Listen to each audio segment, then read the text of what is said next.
गुरुजी, जैसे कि चैत्र की नवरात्रि आने वाली है, हर किसी के मन में प्रश्न रहता है कि हम सरल विधि से अपने घर में स्वयं कलश स्थापन कैसे करें। क्या कलश स्थापन का इस बार मुहूर्त रहेगा? सरल से सरल विधि में कोई गृहस्थी कलश स्थापन किस प्रकार कर सकता है? प्रणाम। जय मां भगवती। या देवी सर्वभूतेषु मातृरूपेण संस्थिता, नमस्तस्यै नमस्तस्यै नमस्तस्यै नमो नमः। वह भगवती जो सारे संपूर्ण ब्रह्मांड में व्याप्त है और मातृ रूप में है, उसको हम प्रणाम करते हैं। सबसे पहले आप सब लोगों को चैत्र नव संवत्सर की बहुत बहुत शुभकामनाएं। पर अभी प्रश्न है कि किस प्रकार से अपने घर में घट स्थापन करें, कलश स्थापन करें। देखिए, सबसे पहले तो आपको एक सुंदर लाल वस्त्र, पीला वस्त्र लेकर के एक चौकी बनानी पड़ेगी। उस चौकी के ऊपर अपने देवताओं की स्थापना करनी है। वहां पर गणपति की सबसे पहले पूजा करनी है। तो गणपति की पूजा करने के लिए आपको स्वस्तिक बनाना होगा, सतिया बना करके गणपति की स्थापना करके। इसका अर्थ ये हुआ, निर्विघ्नं कुरु मे देव सर्व कार्येषु सर्वदा। तो आपको आचमन पात्र हो, थोड़ा सा आचमन जरूर ले और उससे अपने आप को जरा पवित्र कर ले गंगा जल आदि से, और थोड़ा सा आचमनी का जल लेकर के और पी करके हस्त प्रक्षालन कर ले। अच्छा गुरुजी, लेकिन कलश स्थापन में कुछ जो मुख्यतः नॉर्मल से नॉर्मल सामग्री क्या हो महाराज जी? देखिए, कलश स्थापन करें या पूजन करें, आपको उसमें रोली जरूर चाहिए। सबसे पहले तो लाल चंदन, उसके साथ चावल, थोड़ा सा पुष्प हो, धूप हो, दीप हो और मिष्ठान्न हो और फल हो।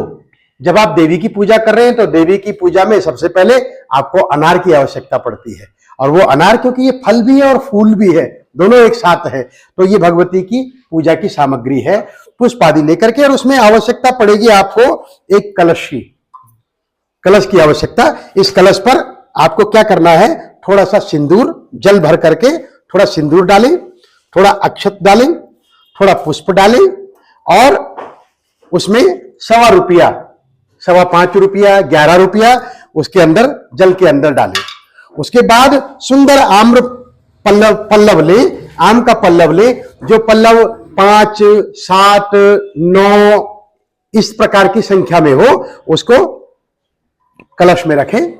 और उसके ऊपर एक नारियल ले, नारियल को लाल कपड़े से लपेट दें, वस्त्र से।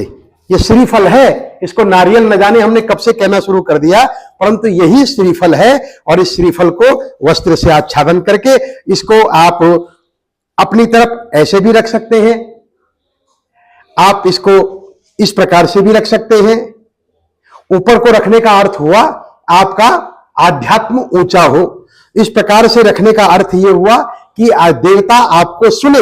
वास्तव में कलश एक ऐसा देवता है जो आपके मंत्र, आपकी पूजा, आपके मनोरथ को सुनता है और इस जल में एकत्रित करता है, इस जल को अभिमंत्रित कर देता है, एनर्जाइज कर देता है, और इस जल के छींटे से आपको आशीर्वाद की प्राप्ति होती है। ये वो है, कलश है।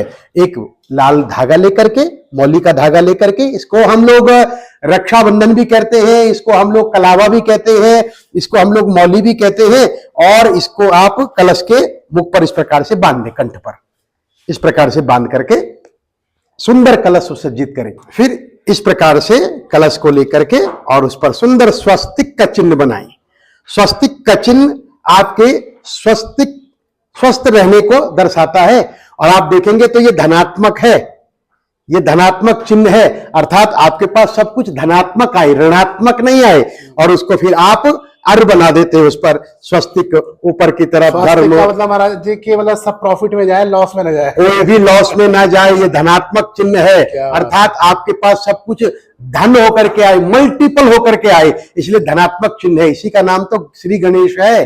और धर्म, अर्थ, काम और मोक्ष, रिद्धि, सिद्धि, शुभ और लाभ का प्रतीक है स्वस्तिक। एक सुंदर स्वस्तिक बनाएं और उस स्वस्तिक पर थोड़ा सा अक्षत अवश्य डालें, और उसको, कलश को एक सुंदर ऐसा स्थान बनाएं। उस स्थान पर थोड़ा सा अक्षत जरूर रखें। वो वस्त्र हो सकता है, वो थाली हो सकती है, और उस पर फिर कलश को अच्छी प्रकार से सुसज्जित करके रख दें। एक सुंदर हार लेकर के आए, और उस बस आप जिस भी देवता की आप पूजा करते हैं उनकी स्मृति में, उनको स्मरण करते हुए ओम भगवत्यै नमः, ओम देव्यै नमः, जिस प्रकार से आपका कलश सुंदर लगे, आपको उस प्रकार से उस माला को उस कलश पर पहनाना है। अच्छा गुरुजी, ये सब क्रिया करने के लिए मतलब गृहस्थी के लिए सूक्ष्म सूक्ष्म कोई मंत्र, कोई ऐसा नाम, कोई देखिए, आप अगर ब्राह्मण के द्वारा करवा रही हैं तो ब्राह्मण तो वैदिक मंत्र, वैदिक पूजा, लौकिक पूजा से आपका कलश स्थापन करेंगे। परंतु ब्राह्मण की उपलब्धता नहीं है या आप स्वयं करना चाहते हैं तो फिर कैसे करें? तो आपने इस प्रकार से सुंदर कलश बनाया और उस कलश की पूजा की। मंत्र ओम भगवत्यै नमः, ओम दुर्गा देव्यै नमः, या अपनी कुल की देवियों का नाम स्मरण करके, अगर आप काली को पूजते हैं ओम महाकाल्यै नमः, ओम महालक्ष्म्यै नमः, ओम सरस्वत्यै नमः, या कुल देव्यै नमः, ऐसे कह करके थोड़ा सा पुष्प लेकर के और उन पुष्पों से अपनी कुल देवी की पूजा करते चले जाएं। उसके बाद आप धूप दिखा सकते हैं, धूप दिखा करके, उसके बाद आप दीपक दिखा करके, उसके बाद आप हाथ धो करके जो नैवेद्य आपके सम्मुख आपके पास है उस नैवेद्य को अर्पण जरूर करें। और नैवेद्य अर्पण मंत्र बोलते रहें, ओम महादेव्यै नमः, महालक्ष्मी नमः, दुर्गा देव्यै नमः, नैवेद्य अर्पण करें। हाँ, फल अर्पण करें, फल में केले का फल भी हो सकता है और दाड़िम हो तो बहुत ही अच्छा है, भगवती के सम्मुख विराजमान करें। मुख वासार्थ, मुख के लिए आप तांबुल जरूर रखें और तांबुल देने के बाद कुछ द्रव्य दक्षिणा भी रखें, कुछ द्रव्य दक्षिणा भी रखें। और उसके बाद हाथ में पुष्प लेकर के मंत्र पुष्पांजलि अवश्य कहें। सर्व मंगल मंगल्ये शिवे सर्वार्थ साधिके शरणे त्र्यंबके गौरी नारायणी नमोस्तुते। गुरुजी, आपने बहुत सुंदर आज हमारे भक्तों को, हमारे व्यूअर्स को सरल विधि से कलश स्थापन, घट स्थापना की बहुत सरल विधि बताई। लेकिन घट स्थापना का शुभ मुहूर्त क्या है इस बार, उसके बारे में थोड़ा जानकारी दीजिए। 30 मार्च को रविवार है और रविवार को सुबह 6:30 के बाद से 10 बजे तक आप घट स्थापन कर सकते हैं। या फिर अभिजीत मुहूर्त में, अभिजीत मुहूर्त ठीक मध्य दिवस में होता है, दिन के समय पर होता है, उस समय घट स्थापन करें। तो दोस्तों, आशा करते हैं आज की इस वीडियो में आपने बहुत ही सुंदर, बहुत ही सरल विधि से घट स्थापना, कलश स्थापना का यहाँ पर आपने हमारे पूज्य आचार्य जी के द्वारा सुना।